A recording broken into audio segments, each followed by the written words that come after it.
Здравейте, уважаеми зрители! Днеска няма да сме на живо, поради някои такива логистични въпроси, обаче днеска, както ще видите, ще обсъждаме едни неща, които са, как да кажа, бих казал, есенцията на това, в което живееме или в което сме накарани да повярваме, че живееме.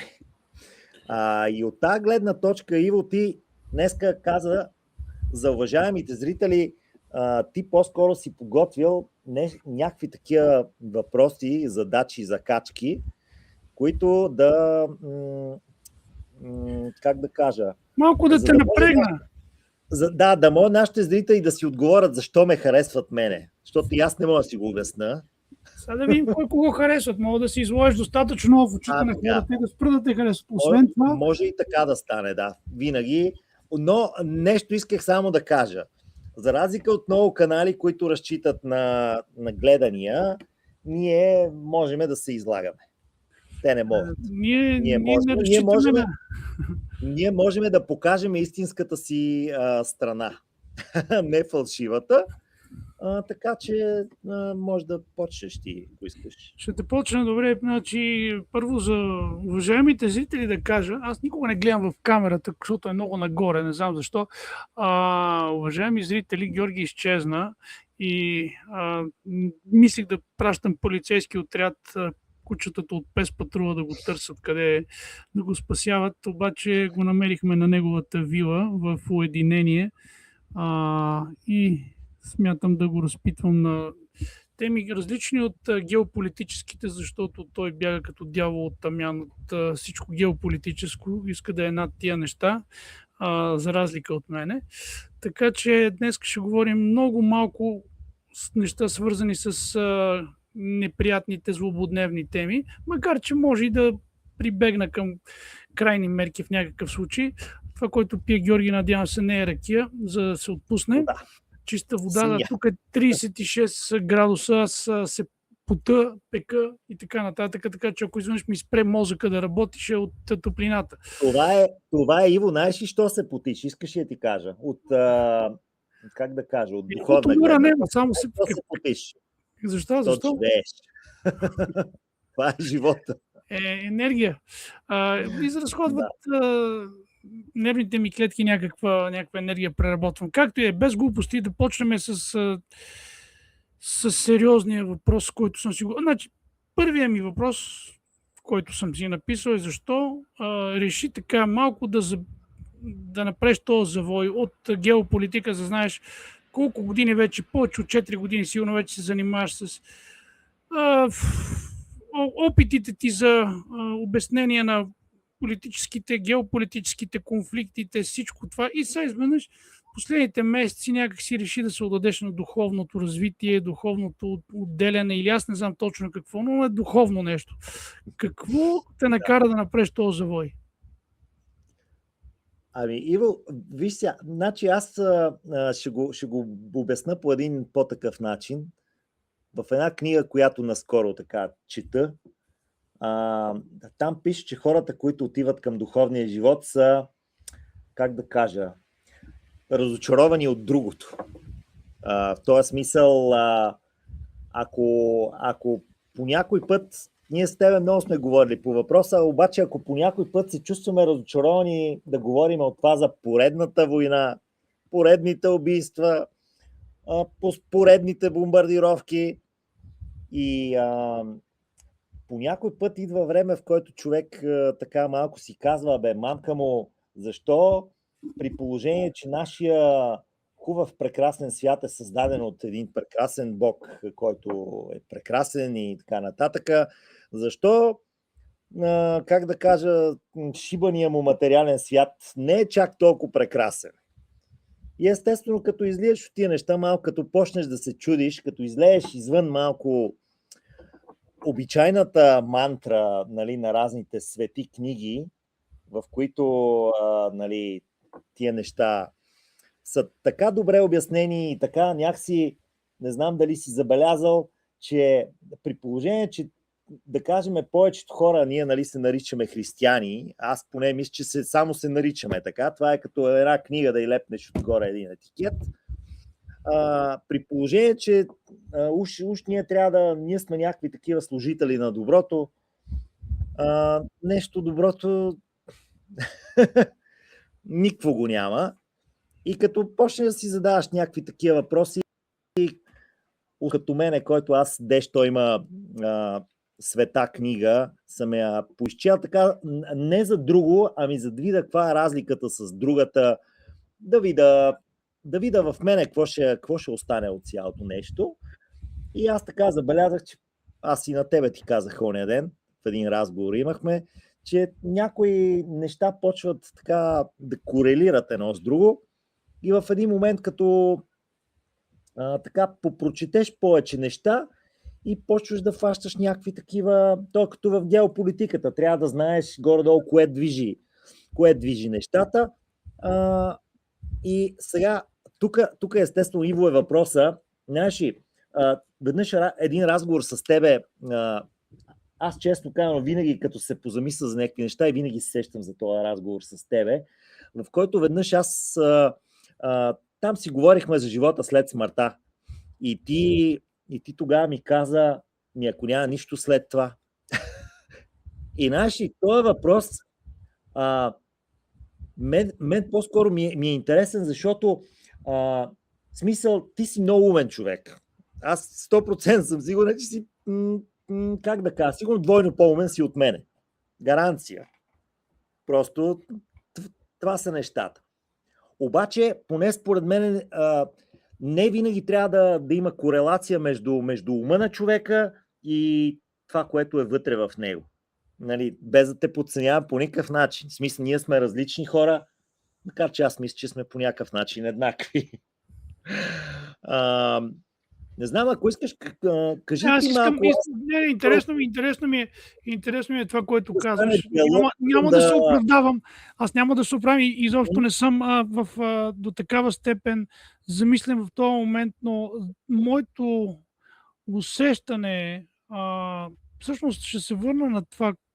Реалната причина, т.е. ти да се обърнеш много повече към духовното към този момент или в търсене на някакви истини.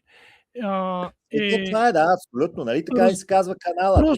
Просто искаш да търсиш някакъв вид универсална истина, която да може да бъде приложена. И да може да обясни света около нас. Точно за това става въпрос. Да. Но търсенето ти извън пределите на този свят реален ли е, материален, защото така ми изглежда, разбираш, това ми е проблематичното в теорията. Да, но... В теорията. Каква степен е извън него и до каква степен е вплетена в него?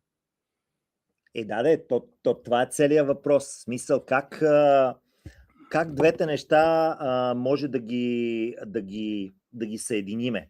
Защото, поне според мен, ако помислиме логично, сега преди малко се нека чета и там пише на едно място, че той казва човека, че е към края на живота си, обаче по никакъв начин това не го притеснява, защото, както той казва, дошли сме от нищото и ще си отидеме пак в това нищо, това, което ти каза.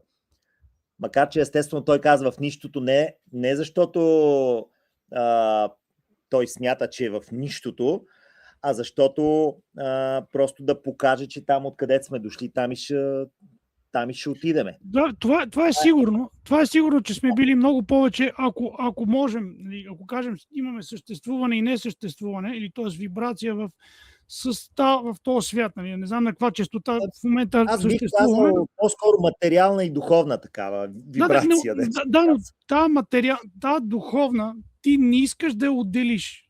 Защото си го говорихме оня ден това нещо, че за тебе духовната не е отделена от материалната, то е като някаква част от материалната.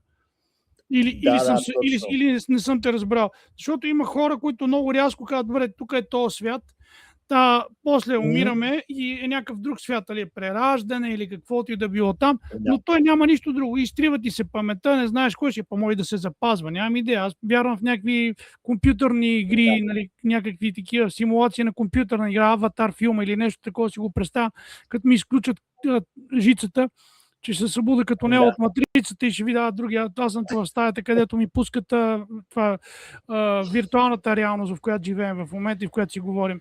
Не знам дали е така. Ама Иво... Но независимо дали е така или не е така, дали има нещо или няма нищо след смъртта, всичките въпроси, които трябва да си отговорим, според мен, и които имат някакъв изобщо смисъл, те ще трябва да са съотнесени към тази реалност или към тази материална реалност.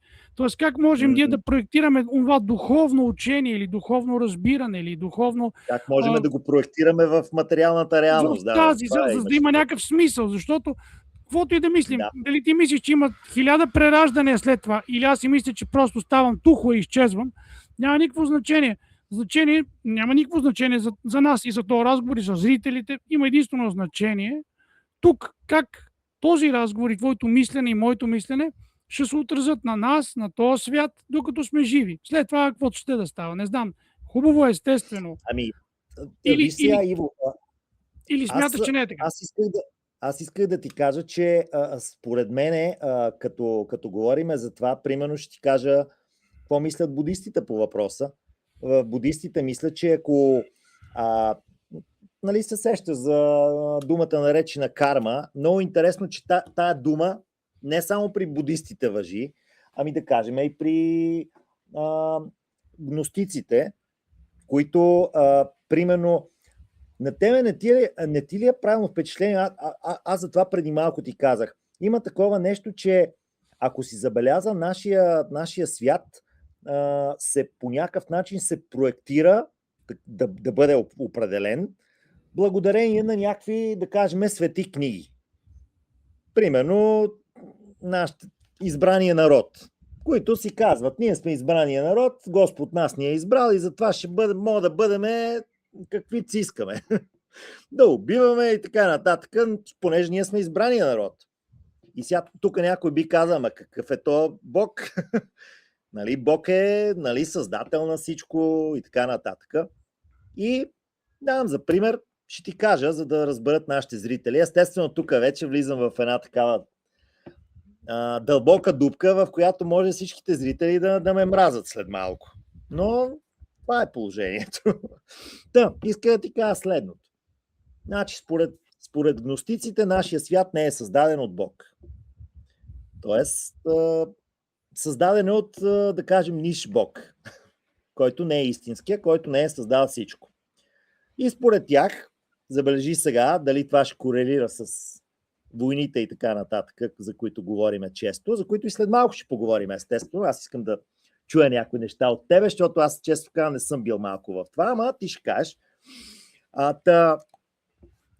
Този свят всъщност е създаден за нас, ние да бъдем вътре в него, аз и ти, и жена ми също е тук седи, за да можем, т.е. не за да можем ние, за да може някой да измуче нашата негативна енергия.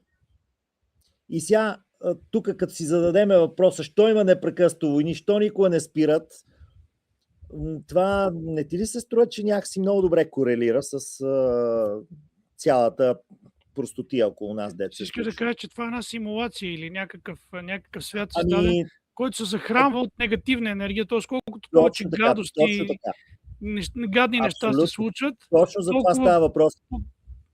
Ти май ми каза нещо, ти ми каза, това твоите, може би дали е твоята идея, или това, че всъщност тук е ада, и ако въобще има такова понятие като ад, тук е... По-скоро, виж, не че тук е ада, просто тук ние живеем в тази реалност. Каква е тя, дали е симулация или трудно е да се каже, защото ние, за съжаление, знаеш, че ти си учил доста, обаче ние не можем да определим един свят, стоейки в него. Няма как просто. Не бе, честно казано, можем да го определим. Има начини, но един от основните моят основен начин е ДНК, молекулата, че тя е абсолютно информационна. Тоест това директно Еми, доказателство, че е създадено всичко, което е поне което да, е на такова абсолютно. ниво, на ДНК, Да, т.е. молекули и т.е. така нататък. Но на микрониво ние, както казват учените, нас ни няма. не, има ни. Точно това е, че Не, точно имам това. пред все пак, нали знаеш, атом е създаден от енергия. Само. Това е другото нещо, което исках да кажа, че За наистина това на става атомно въпрос. ниво или на атомно Да. самото функциониране на това по този начин да се свързват молекулите, нали, ако се върнем преди или по време на големия взрив. Ние не знаем какво се случва в най-важните моменти, първите там 5 секунди след големия взрив. След това, нали, може да се определи причинно-следствената връзка на това как са създадени оттам нататък, нали, химичните съединения, атомите, всичко нататък е ясно. Въпросът е, че защо се създава това нещо? И истинският въпрос наистина е защо е създадено или защо се създава. Там е целият въпрос. Там е целият въпрос, Иво, и според мене, преди ние да успеем по някакъв начин да се опитаме да си отговорим на този въпрос, тогава няма да можем да разбираме какво се случва. Защото ние, ако не знаеме това основно знание, както ти каза, големия взрив, ама това големия взрив, примерно ще ти кажа, при гностиците Бога е някой, който е създал всичко и никой не е създал него. Това нещо да корелира с големия взрив. Малко ми е трудно да го осмисля. Бог е създал всичко и какво? И какво още беше? И никой не е създал нищо. Но него никой не го е. Не случайно те го наричат несъздадения. Мисля, аз мога да ти го обясня от математическа гледна точка. Това е рекурсия. Има рекурсия в света. Всъщност, тя се наблюдава постоянно в природата и в всичко, в живата природа. Рекурсия, не знам дали знаеш какво е, обаче това е структура, която е сама симетрична на себе си и може да влезе в многократна като спирала. Спиралата е нещо такова. Да, мисля, че сещам, има едно нещо в смисъл в графичен вид, нещо, което само се създава и непрекъснато се повтаря след това. Да, нещо такова. Това е фрактал, се нарича това в математиката, както и да е. Да, точно. Абсолютно, за него говоря. Не знам, аз не искам, значи за мен, по най-простия начин ще го кажа, щом има информация, а информация има със сигурност, защото смисъла на ДНК молекулата е информация, щом има информация, някой е сложил тази информация. И единственият някой, който може да сложи тази информация, е той, който ние хората наричаме Господ, Бог. Това е моят Бог. Значи, моят Бог със сигурност е направил едно нещо сигурно и то е ДНК молекулата. Дали то е Бог? В каква или информацията, която я създала е в нея. Какво казваш? Имам предвид, или информацията, която е в нея закодирана, е създадена. Това не мога да го разбера. Какво искаш да кажеш? Имам предвид информацията, която е самото ДНК, не се е пръкнало от нищото. Това имам. Точно това. Информацията винаги се създава от някой за някой или за нещо. С някаква цел. Именно. Точно това имах предвид. Това значи, че има създател. Ние не можем тук моментално има някаква приемственост на нещата. Тоест, когато назад да връщаме във времето, ние стигаме до създател. Значи този създател, тук съм мога да бъда абсолютно скептичен и да кажа, това за мен е абсолютно невъзможно. Ако нещо съществува, този създател, който ни е създал, ако той съществува, да мога да кажа сигурно, и той е бил създаден от някой друг. И тук влизаме в тази рекурсия. Или в тази безкрайност, която е назад, мога да връщаме. И тя може да бъде в размери, в големина, по всякакъв начин, в измерение. Няма никакво значение. Въпросът е, че това дори не е важно. Важното е най-малко, че ние в този отрязък, в който сме, някой ни е създал с някаква причина и ние съществуваме тук. Колко ние съществуваме, примерно 20 години, 50 години, няма значение. Но има някакви основни принципи, които са абсолютно валидни, абсолютно задължителни за всички. Примерно, един елементарен принцип е, ако имаш огън и запалиш едно дърво или едно животно или един човек, това животно, дърво, човек, той ще изгори, той ще изчезне. Той ще му се разруши структурата, която е... най-интересното нещо, което мога да ти го кажа, което може би съм ти го казвал, е основният принцип в природата, в физиката изобщо, е ентропията. Хората не знаят какво е ентропия. Това принцип е като имаш, примерно, един замък. Всяка структура... С времето той ще рухне, да.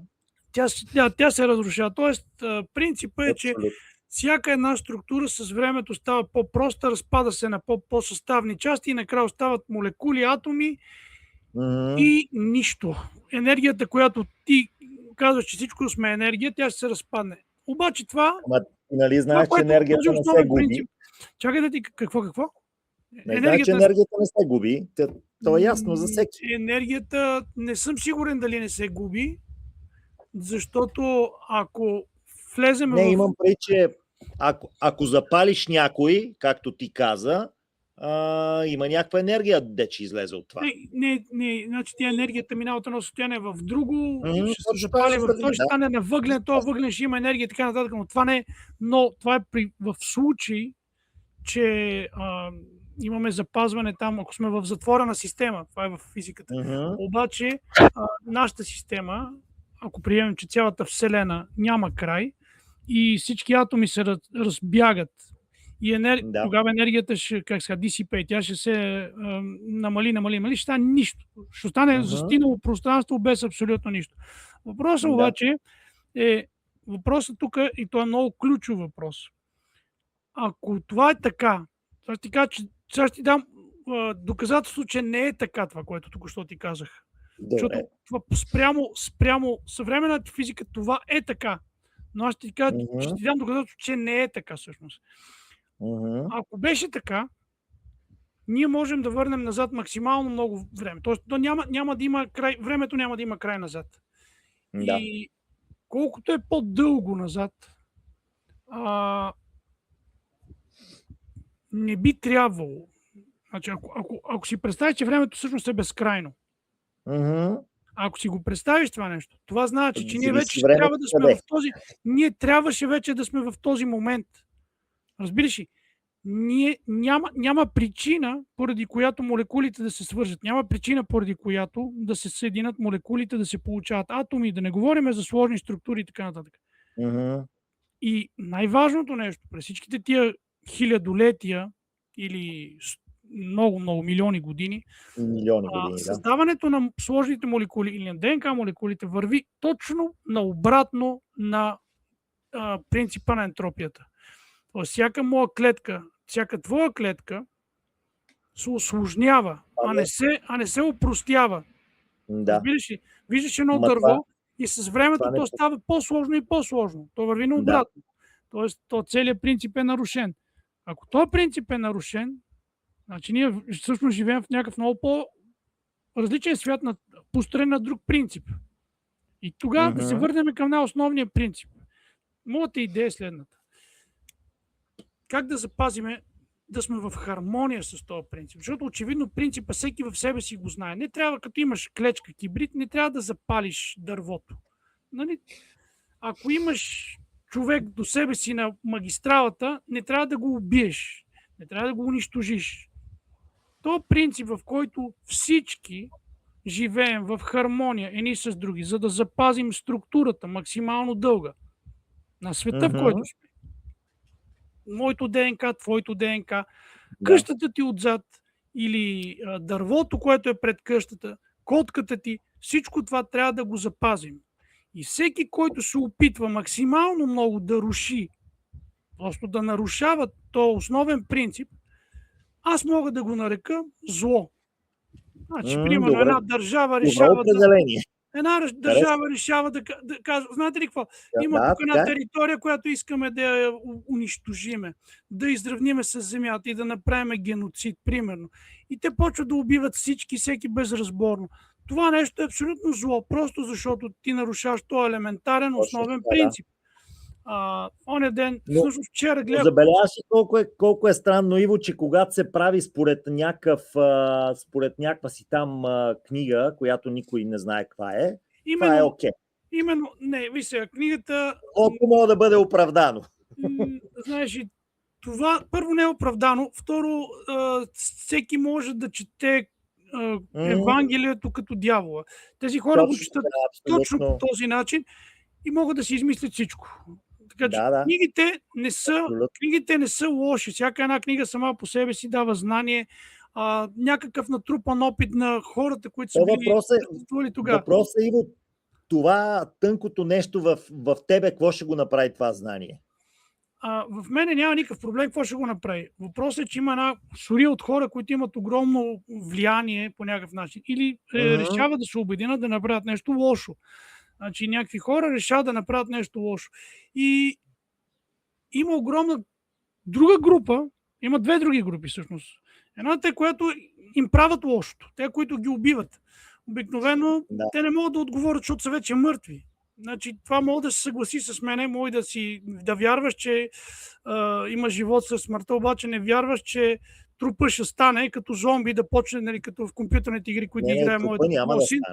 Няма да станат децата в ивицата Газа и да започнат да наказват техните убийци, изнасилвачи и така нататък. Това няма да стане. Вярвам. Наказанието е пътя към същото. Наказанието може и да е, ти си много духовна личност, аз не съм. Аз лично смятам, ще ти кажа... Кажи, аз ще дам един пример. Съвсем... Аз ще дам един пример, който току-що показах на съпругата ми. Едно видео, в което гледах тия кратките видеа в YouTube. Един бухал или сова, нощна птица, огромна, мощна, страхотна, с пиленце има в гнездото си. Тя е нощна птица. През деня напада ястреб. Той ястреб опитва да иземе детето, не успява един път, обаче тя нали, през деня хубаво не вижда тия птици. И остава си в гнездото, малко такава зашеметена, и да втори път ястреба и напада пак, обаче тя успява да скрие детето си, някакси и себе си. Обаче проследява. Те имат интересно зрение, бухалите. Доста така се ориентират, така да кажа. И остава на щрек през цялото време. Идва нощта. Бухала открива гнездото на ястреба, взима му едното ястребче, той има две ястребчета, отмъква му го. Сигурно го убил някъде, не знам. Остава, връща се. Фаща ястреба самия, почва борба някаква, която не я виждаме в екран, нали, не се вижда на екран. И след това дават, защото ястреба всъщност беше в гнездо някъде на хора. Не? То беше, очевидно беше в построено гнездо, докато бухало явно си беше свободен. И в крайна сметка какво се случи? Остана едното ястребче само сираче, остана, а пък бухало, накрая го дадаха как е унищожил ястреба. И това казах на съпругата ми, че това е правилният модел. Когато някой се опита да те убие, да изчакаш и след това да го унищожиш.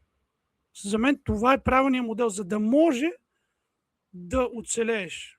Съзнам, че можеш да кажеш, не е правилно това. Не е хубаво око за око. Не, според мен не е правилно, наистина, абсолютно. Но това е модела в природата, който видях и който смятам, че е sustainable. Как се казва? Това е модела, който може да те остави жив в този свят. В този свят, абсолютно, да. В този свят, в който трябва да запазим целостта на ДНК молекулите си. Разбираш ли? Децата си, молекулите си, гнездото си, къщата си, вилата, яхтата и всичко останало. Иво, аз само ще кажа нещо. Добре, представи си го. Вчера гледах един филм, Момчетата се казва, 5 сезон. В него главният герой има, да го кажем, това е филм, в който това е филм за супергероите, обаче, които са лоши. И нали се сещаш, те могат, супергероите могат всичко, могат да направят всичко с всички. Така, и главният супергерой във филма, Хоумлендър се казва той, изнасилва жената на един, който го преследва да го убие. Така, накрая той го убива. И той няма за какво да живее. Няма. Няма нищо. Няма причина вече. И сега ти ми кажи, на това му викат пирова победа по принцип. И сега обаче, Иво, аз това исках да кажа. Виж сега, както ти каза, в този материален свят, това е нещо, ние да просъществуваме. Съгласен съм с това тотално. Така. Обаче, това изключва възможността след това нещо да става с нас, което ние не знаем дали е така или не е така. Аз лично, като по-тъп, бих искал, как да ти кажа, примерно будистите, ще ти кажа, казват следното. Да кажем, ти си открил тяхното учение. На Буда имам предвид. Така. И всъщност те казват следното. Ти може никога да не се родиш като човек, повече, никога, или не никога, да кажем след 1000 живота. И сега, ако ти не направиш нещо да се просветлиш, аз мисля, че това много ясно корелира с гностиците, които след малко ще кажа каква е разликата с християнството, защото и техният човек е Исус пак, само че един различен Исус, който прави други неща, да го кажем по този начин. И исках да кажа следното, че аз поне смятам, без да знам, защото аз това исках да ти кажа. Много хора, когато почнат да говорят за неща, които не могат да ги видят, те не могат да ги видят, те не могат да ги... не е ли странно, Иво, че в последно време някакси се загуби, как да кажа, загуби се идеята на човека за фантазия. Те не могат да си представят нищо извън това тъпо четвъртито нещо, дет го гледат по цял ден. И аз го гледам. Обаче не забравям тая другата част. Да иска да ти кажа следното. Аз лично, като, как да кажа, аз честно казано, аз казвам за пред тебе, че не съм сигурен, защото да кажем, че не съм сигурен. Аз съм сигурен в себе си, къде е истината, но аз поне смятам, че аз тук трябва, докато ние живееме в този тъп материален свят, защо го наричам така този тъп материален свят? Честно казано, аз съм един от тия хора, които са стигнали почти до момента, в който, как да ти обясна, обичайните удоволствия на мен ми правят малко удоволствие. Не ми правят удоволствие, разбираш ли? Просто не знам защо. В даден момент просто е така, седиш си и си казваш, кое примерно ме прави щастлив. Да, щастлив ме прави, примерно как да кажа, да дам нещо на някой. В случая ние, само искам да кажа с този канал, аз лично не си чеша егото, хората да си кажат, то Георги е много умен. Това изобщо не ме интересува, аз може да съм най-глупавия. Обаче ако съм дал на нещо някой, което не струва пари, защото ние даваме в повече случаи от сърце, или поне аз, други канали не дават чак толкова много от сърце, както и да е, но аз поне си мисля, че аз лично докато съм тук, докато мога, би трябвало да направя действията си тук съвършени. Чай да те прекъсна. Чай да те питам. Разбирам на къде вървиш. Искам да те питам, защото смятам, че най-важното нещо тук е страданието. И абсолютно. Това е, бих казал, основоположното нещо тук, Иво. Страданието. Точно за това става въпрос. И аз мога да го сметна. Моето духовно развитие много може да прозвучи, не знам как ще прозвучи, няма значение. Но ако аз съм се развил до нивото на Стария Завет, където хората, когато опитват да ги убият тях и децата им, те казват не, око за око, зъб за зъб, и съм толкова първичен и отвръщам на агресията с агресия, а ти, да кажем, си минал на следващото ниво, където Исус казва, ще обърна и другата буза. Въпросът е, когато виждаш страданието, примерно на народа в Палестина, и тогава ти трябва, по твоята логика, всичките предания, които сме правили, ти не би ли трябвало да казваш, знаеш какво, нека да се помирим, знаеш, и по-добре е да има мир между палестинци и израелци. Нека да има мир, докато аз смятам, че първо мира е невъзможен. Значи аз от реалистична гледна точка смятам, че мира е невъзможен. Минат е то в момента, нали, Рубикона е минат и след като си убил толкова деца, следва нещо, което е много страшно. Следва възмездие. Неминуемо. То е в главите на всички, които са загубили децата си. Но може би да не е така според тебе. Смяташ ли, че трябва да има възмездие за децата в Палестина? Само ще ти кажа, всяка една свещена книга говори за справедливост. Но, тук има едно според мен но. Ние не знаеме тая справедливост, нито кой я въздава, нито кога. Ти как мислиш? Справедливостта, Иво, според мен... Аз веднага ще ти кажа. Аз съм съгласен съм с теб, че справедливостта може да въздаде и се надяваме да я въздаде Господ, след като, понеже след толкова хилядолетия сме видяли, че няма справедливост тук на земята, се надяваме да е след това някъде справедливостта. Всички се надяваме на това, нали така? Ами, така е. Тоест, обаче, ако е така, тогава това не значи ли да се примирим и на тази планета, да единствения закон да бъде закона на по-силния, на това, който... Не, естествено не значи на това. Даже исках да ти кажа, по принцип в тъй наречените гностични евангелия, най-лошото нещо е да се примириш.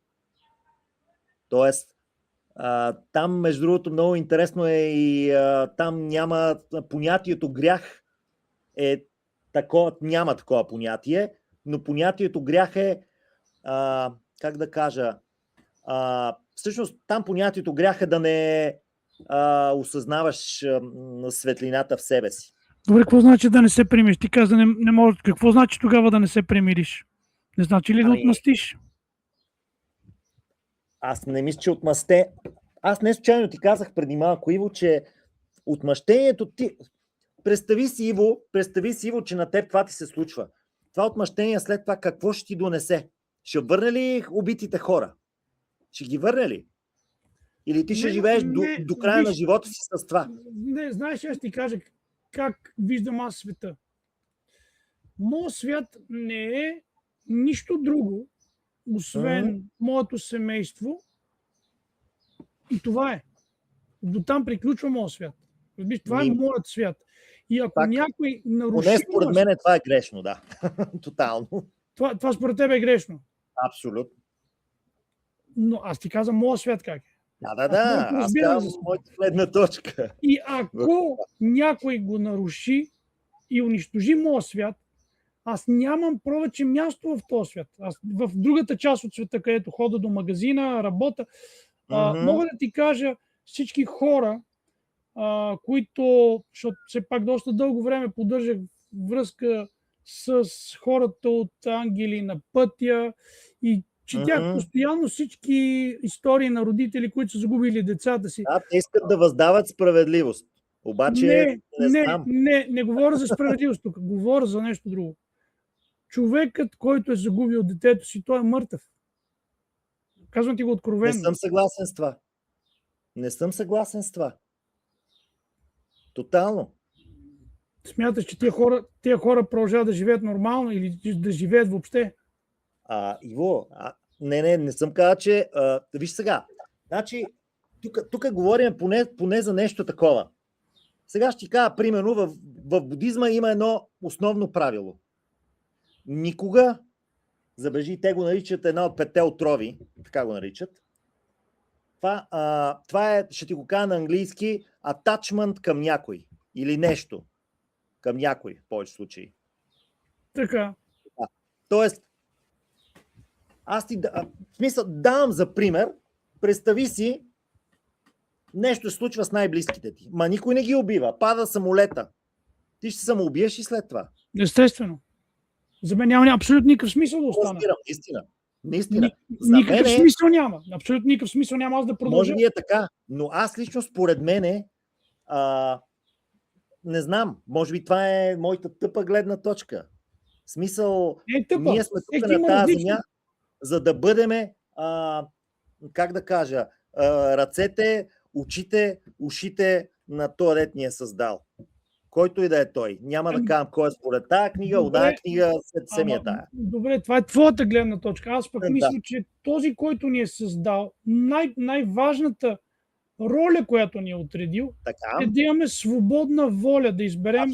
Абсолютно. Това да бъдем абсолютно свободни. Тоест, всяко нещо, което е свободен, ако иска да отмъсти, да, абсолютно. Аз не казвам, че това да живее както иска, или да живее по правилата на това, който го е създал, или по правилата не по които той го е създал. Нали? Мога да изгоря, значи мога да изгоря гората, мога и да отида да сея дървета. Право да направи каквото пожелае. Това е... Бих казал... Мога да ти кажа, че идеята ми върху това за отмъщението не е защото ще въздам справедливост. Въобще не е това. Идеята ми е, че когато злото види, че то е няма никакъв проблем, нали, човек убива на пътя, след това няма реална присъда, няма наказание. Добре, ти ми кажи, ако човек убие на пътя случайно някой, не е ли? Ако случайно убие човек на пътя, нека да ти кажа. Ако човек убие случайно на пътя някой, значи ако кара с 50, където е 50, и убие случайно някой на пътя, така? Ако и не е нарушил по никакъв начин, но обикновено хората, които убиват, или се разсейват, или гледат си телефоните. Значи ти, ако си гледаш телефоните и с 50 убиеш някой. Иво, разсеян човек не може да го приравним към убиец. Абсолютно можем. Абсолютно можем и трябва. Тук в Испания така закона, бе, човек. То е така закона. И в Сингапур е така закона. Не можеш, затова ти не можеш да си гледаш телефони и да кажеш, защото се разсел и убиваш дете на пъти, на пешеходната пътека. Не визирам този случай. Ти си с такова, бе, човек. Ти си с пистолета в ръката и стреляш наляво надясно, без да искам оцели хоня в дясно. Разбираш ли? Идеята е с такова поведение у хората и с такова мислене да се създаде условия за законодателна система, която до такава степен да има превенция, че да не се наложи ти да го направиш. И да, в социализма се е случвало хора по невнимание. Моят баща е бил в затвора, защото направи завой, не убива човек, но спира, обаче бабата, някаква баба на пешеходна пътека на завоя, пада и се изчупва кръка или таза се изчупва. И по това време за това нещо, само защото се е изплашил от това нещо, той е бил 6 месеца в затвора за това нещо. Не е умрял, но се изчупила таза. Представи си, сега за това нещо ще си смеят, сега убиват деца на улицата и човека не отива в затвор. Моята единствена идея е, че ако създадеме хора, ако мислиме по този начин, хората ще се променят и ще мърнем от този ад, защото ако приемеш, че ада е окей да живеем в ада, това е много, много, много лошо, защото тогава основният принцип няма да е това. Знаеш, ще ти дам пример от моя живот тук. Миналата седмица беше най-големия празник на Каталуния. Мисля, че на Каталуния. Той е древно Той е много древен празник. Той е много древно. Преди християнството е. Празник на Да. огъня. Значи това е празник на огъня, в който постоянно се гори в продължение на една седмица. Всякакви неща се горят. Тук е 36 градуса. Запалиха, значи имахме едно дърво в центъра на града, което е на 450 години, един кипарис. Тук има много, много култура и много неща, които са запазени. Дървото изгоря. Виждаш хората, които са диваци. Виждаш, аз излезах преди 2 нощи, защото пред блока ми гърмяха в 3 през нощта една група деца с майки, с бащи и ги заплаших с убийство всичките. Просто такъв микс между български, испански, английски и немски, защото на 4 езика им го обясних, че ще ги хвърля, защото при нас минава влака, че ще ги хвърля и тях и децата им и всичките им бомби заедно под влака и всякакви други обиди и заплахи. Искам да кажа, че общество, в което унищожаването на природата, унищожаването на другите хора, незачитането на основните принципи на този живот, това е издигнато вече. Ние сме в общество, което е абсолютно. То не е просто инертно. То е затънало в гадост. Затънало в не знам какво е това, деградация. И в култ към злото. Аз, Иво, преди малко точно за това ти говорех. Така че тук запалиха гората. Вчера не ходих на море на север, защото аз ходя всяка събота на Коста Брава, където са най-хубавите плажове с дървета, защото запалиха половината Коста Брава, идиоти. Има супер много пожари. Ходих на юг, където са гадни плажовете. И не мога да направя такъв тен като тебе. Виж ти как хубаво се печеш на следобедното слънце. Въпросът е, че народа и не само в Европа, и в България, и тук, особено хората... В света, Иво, това, което ти преди малко каза за злото, там е целият въпрос, поне според мен, че навсякъде около нас това, което се промотира, е злото. Точно така. Точно това. Това е навсякъде. Тогава, Иво, ние можем да си обясним дали този свят е добро или зло. Не може да си го обясниш по този начин. Светът е добър, защото аз мога да ти кажа. Светът, както хората, много хора го казват в каналите, които аз слушам, значи ние сме културно и цивилизационно хайджакнати, не знам как е на български, да бъдем от ционистко-християнската секта. Да кажем, че сме измамени, да, абсолютно. Не, то не точно измамени. Просто от 200 години близо сме по всякакъв начин, може да кажем, те хора са в пълен контрол на медиите, на всичко, което книги, всичко общо взето, промиване на мозъка на млади, на стари, на всички хора. И в един момент виждаме, че обществото е пълен погром. Не знам каква дума да използвам. Абсолютно е така. Дебил до дебила. И хората не могат да осъзнат къде е проблема. Проблема е цялостен. Във всичко, в ценностната система на хората, във всичко, което всеки човек може да види кое е добро и кое е зло. Когато видиш в един площад пълен с майки, значи нашия град е в Испания на първо место по семейства с малки деца. Ние имаме най-много деца на глава от населението в цяла Испания. Виж огромно количество, десетки хиляди деца с родители, които гърмат бомби по дърветата. Парка ни запалиха половината парк. Улицата, която е парка, значи до парка има кофи за боклук, които са пластмасови големи контейнери. 90% от контейнерите са запалени. Трябва да се сменят. Смениха, те бързо сменят тук контейнерите, не е като в България. Може и в България бързо да ги сменят, не знам. Но просто обществото цялостно върви към някаква точка на тотален колапс. И този тотален колапс, според мен, е свързан с крайната идея за егоцентризъм. За това, че аз съм център на вниманието, център на този свят. Това е център.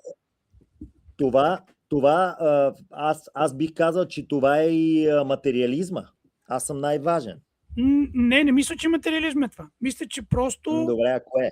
Просто сме се...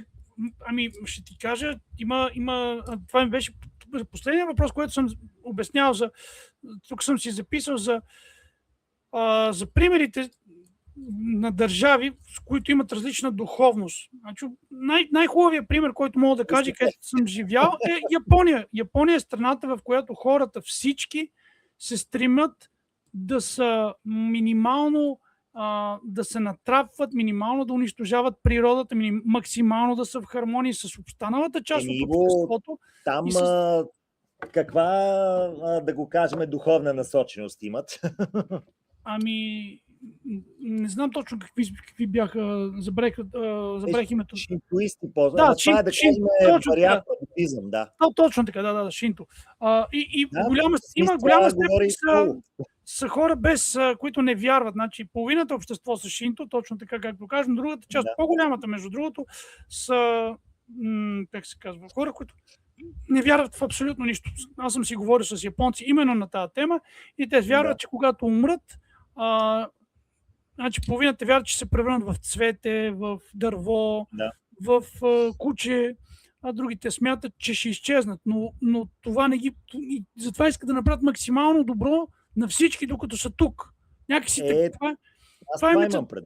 И от друга страна, това, което съм си написал тук, като добри примери за общества и духовността на обществата, като лоши примери съм дал и Израел, и Украйна, и САЩ с техните християнско-ционисти, мормоните, сектите, всичките тия култове, които са там.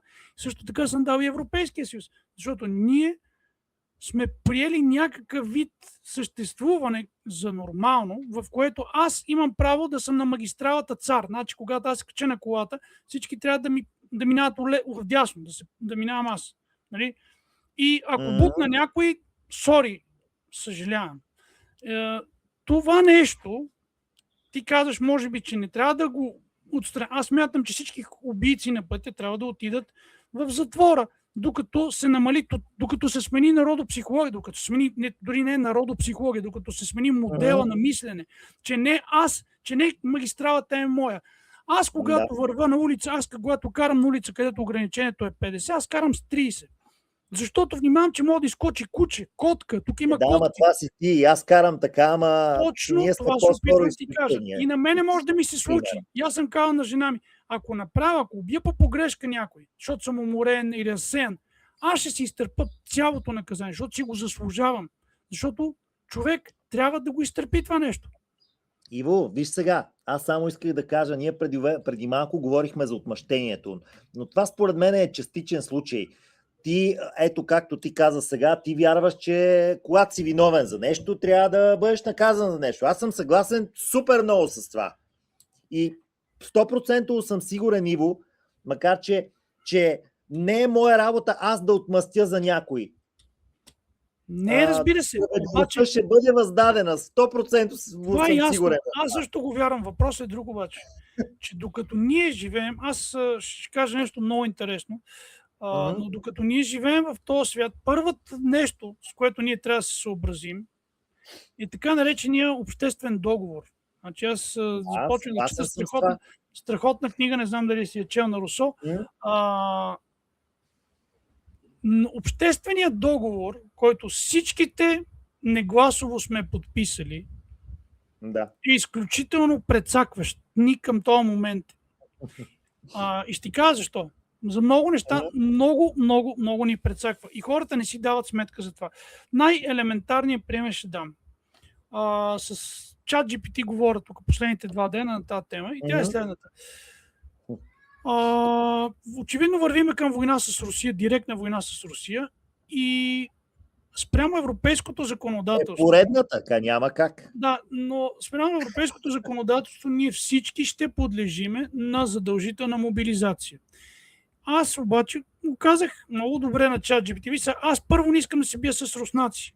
Второ, аз не искам да убивам хора. И трето, а може би първо, аз не искам да бъда убит.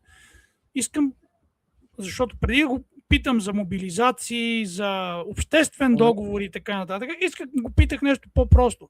Дай ми правата на човека, 10 права на човека, които са, или там колкото са правата на човека, спрямо ООН, в Организацията на Обединените нации. И сега ще ти ги кажа правата на човека, кои са. Първо право на живот, свобода и лична сигурност.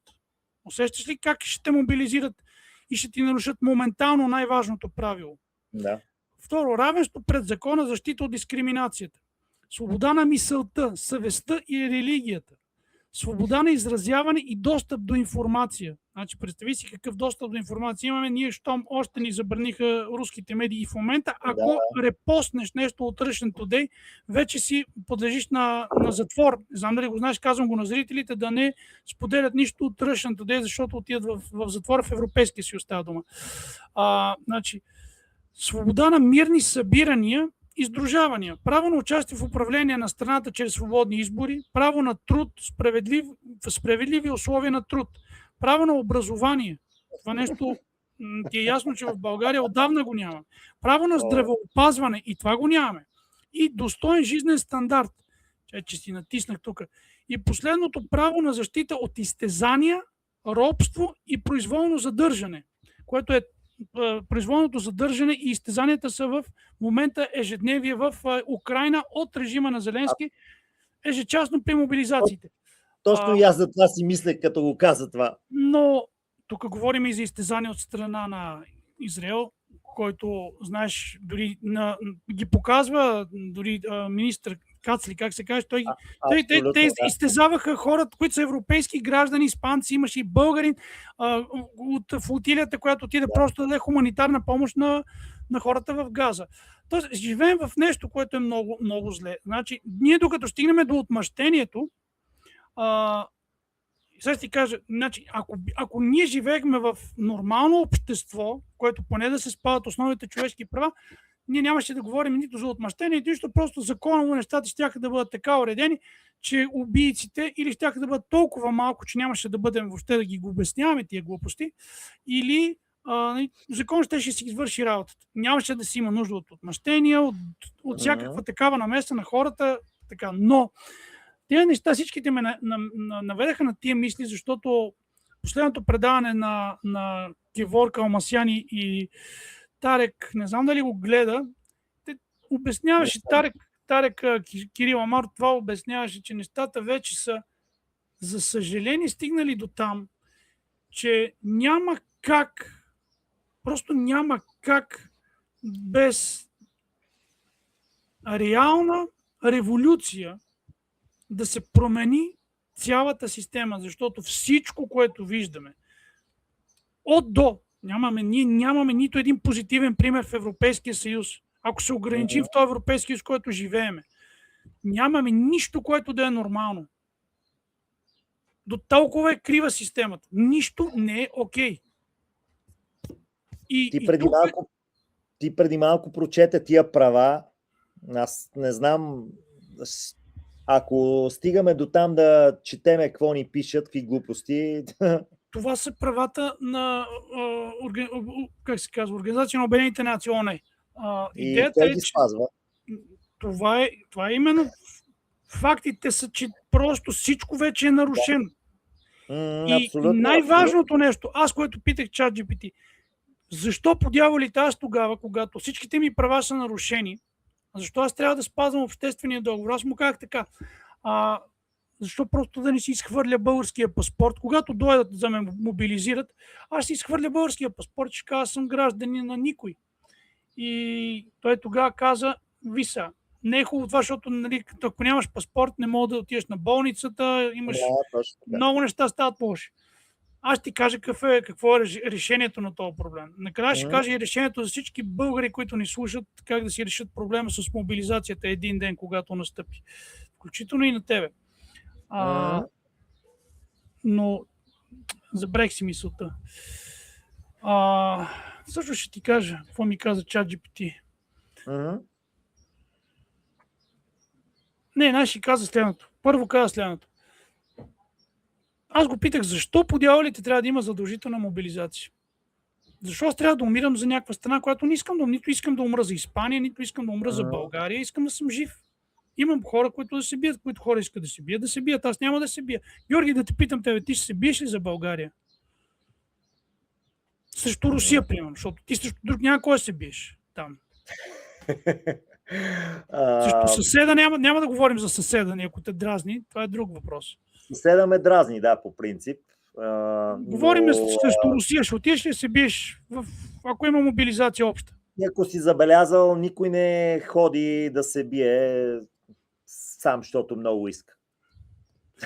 Така че това отговаря на въпроса. Това те питам. Тоест, ти искаш да кажеш, че ти ще окажеш въоръжена или невъоръжена съпротива на хората, които решат да те мобилизират. Това ли искаш да кажеш?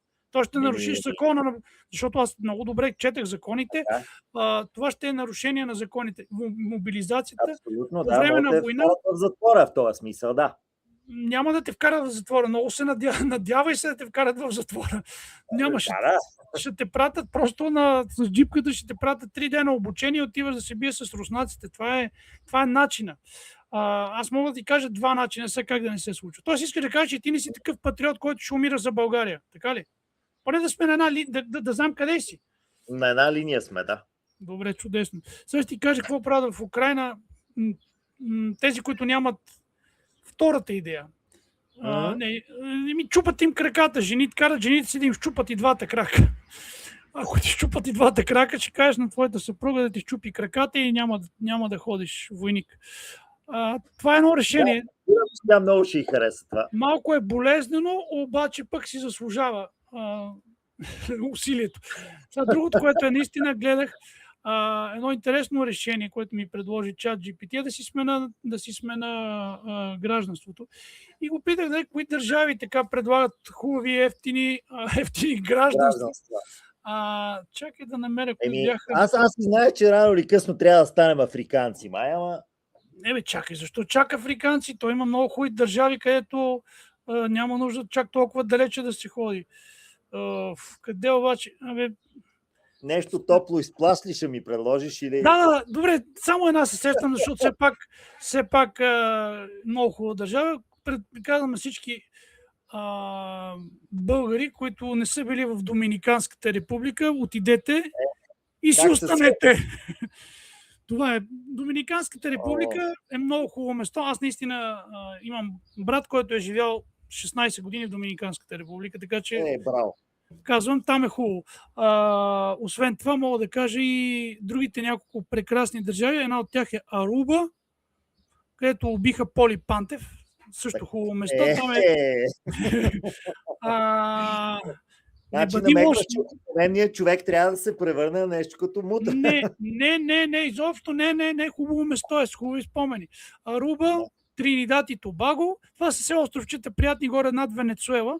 Така че хубаво е там да се отиде, да се провери, ако хората имат пари за почивки, защото знам, че сега в момента на Черноморието е доста скъпо. Сега нещо ще кажа. Ходят, го знаят. Искам да кажа нещо за зрителите интересно. Има един канал, който много ми прави впечатление, напоследък много забавен един човек. В канала се казва Съпротива 2025 година. Не знам дали си го гледал. Гледал ли си го? Гледал го, ама аз съм направил толкова видеа по тия теми, че вече... Не, човек е забавен и набира скорост в момента и се свързах с него. Така че, Георги, мога да направим нещо двата канала. Да измислиме колаборация с този човек. Готин е и ми харесва. Така че днес си писах с него. Ще видим какво ще стане. Виж сега, Иво, аз честно казвам, ако искаш да завършваме, че вече сигурно ще им дойдеме повече на хората. Да, съгласен съм напълно.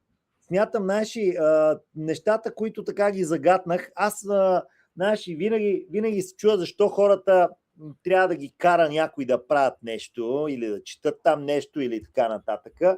Обаче явно има хора, които са по-така лежерни и не им идва сами да правят някакви неща. Такива хора, за такива има такива като нас, които са словоохотливи и искат да споделят разни неща.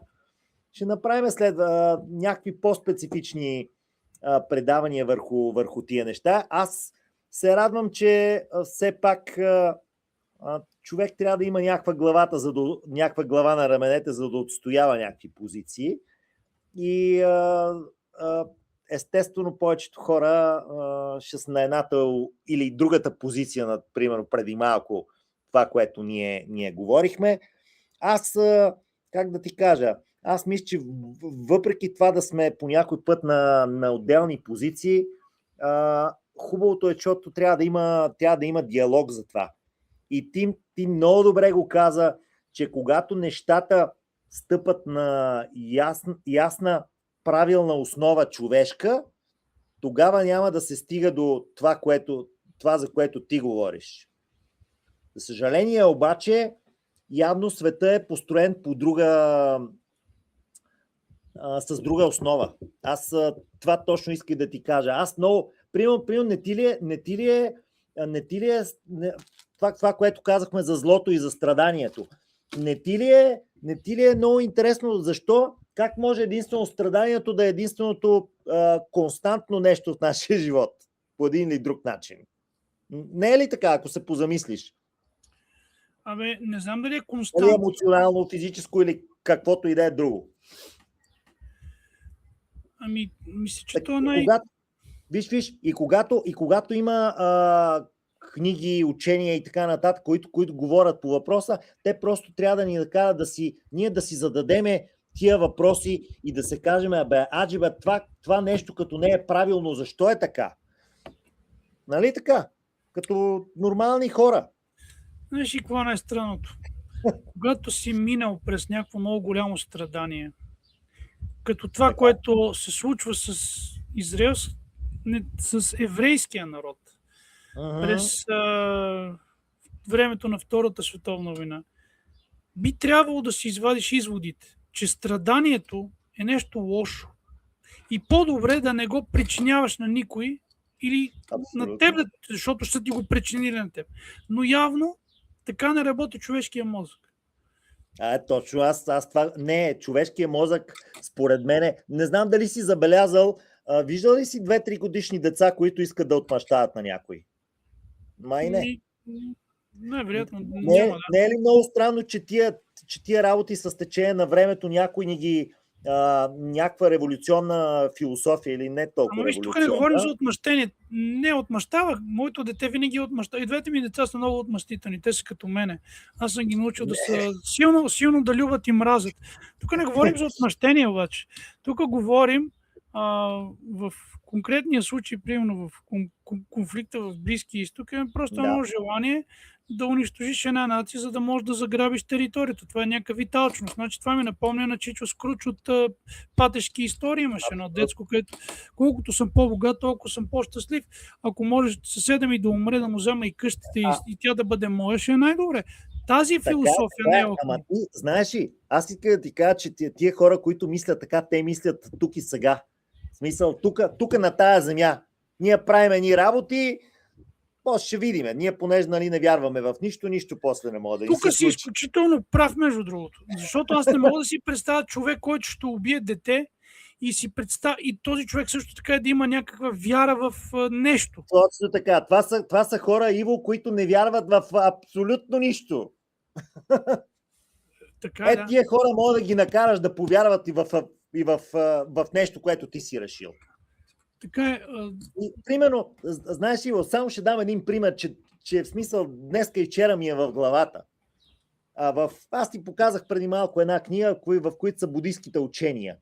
И там са описани 18 ада. И сега четеш го това нещо, обаче то не е описано кой отива в ада и така нататък, вече после е описано. Четеш го и си викаш, що 18 ада, не може ли да е само един? Нали, по-лесно е. Всички там в една копа и готово. Да, обаче и сега забележи. Тия 18 ада, не случайно ти като четеш това нещо и като напишеш, този ад отиват убийците, този ад отиват тия, този ад отиват уния. Тогава, ако се случва, така да се каже, едно перпетум мобиле, което някакси да ги фаща малките дечица или средните, за да като станат големи, да знаят, че всяко нещо си има справедливост обратна, тогава те според теб ще правят ли, ще убиват ли? Не. Няма да. Няма. Точно. За това и го говориме. И ние тук в този канал с тебе непрекъснато говориме, ние може да сме на различни гледни точки, но както забеляваш, по тази гледна точка сме абсолютно на едно място. И ние говорим за това. Точно, ние говорим за основата на всичко, основата на всичко, поне според мен, аз мисля, че ние го имаме в нас. Ние знаем кое е добро, абсолютно винаги. За съжаление, обаче, човек, нали знаеш, когато е под някаква пелерина, там на някаква доктрина или така нататък, защото ние всички сме под някаква, малко или много сме жертви на някакви доктрини, които ни казват убий врага, защото той не е като теб, не е толкова беличък, не е толкова черничък, не е толкова на английски. Нали разбираш? Ние говорим за това нещо. И според мен, ние може да сме на различни позиции. Обаче, както виждаш, когато говорим, примерно не случайно, аз ти казах, при будистите, морала е на първо четене. Там не мога да крадеш и да разбираш. И тук другото, което ти казвам. Аз като го чета това, някой може да си мисли, нали, ако е индоктриниран, така да се каже, аз 100% ще ида в ада. Аз не съм сигурен в това, дали ще ида в ада или не. Обаче трябва да направя всичко възможно да не ида. Па дали ще има ад или няма ад, семия тая, честно казано. Знаеш ли, Георги, независимо дали има ад или няма ад, според мен доброто, ако го мислиме като...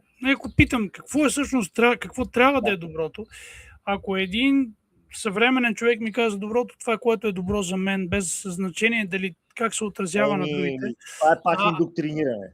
Не, аз искам да кажа друго. А пак аз казвам примерно, че не, всъщност доброто е това, което е добро не само за мен, но и за останалата част от обществото. Да, абсолютно, или когато нещо правя и то е добро за мен, но по никакъв начин не нарушава доброто за другите. Именно, да. Това са принципите. Ако това е принципа, на който работим, тогава всъщност ще можем да имаме здраво общество, което няма да влезе в вътрешно противоречие. Но, независимо дали има 18 кръга на ада или 18 ада или каквото и да има или няма. Въпросът е, че когато живеем по принципа, на този принцип, че важно е на мен да ми е добре, а на Вуте да му е зле или не ме интересува Вуте, ако живеем на този принцип, общественият договор е абсолютно нарушен и това неминуемо ще доведе до революция. Колкото и да им е неприятно на хората, които живеят по този начин, ще дойде революция. А тази революция няма да е приятна. Никоя революция не е приятна, абсолютно. Това мисля, че трябва хората добре да го осъзнаят.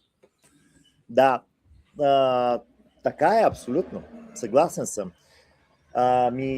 Както казах, Иво, аз мисля, че днеска се получи едно нещо по-различно. Мисля, че трябва да има по нещо за всичко, така че да можем в някои предавания да говорим за едно, а в друго за друго. Важното е да сме живи и здрави. Да. Айде, Георги, останете да си почиваш. Аз отивам да си сложа малко вода на главата, защото изгорях. Да. Чао за сега. Айде, чао, уважаеми зрители. Чао. Чао.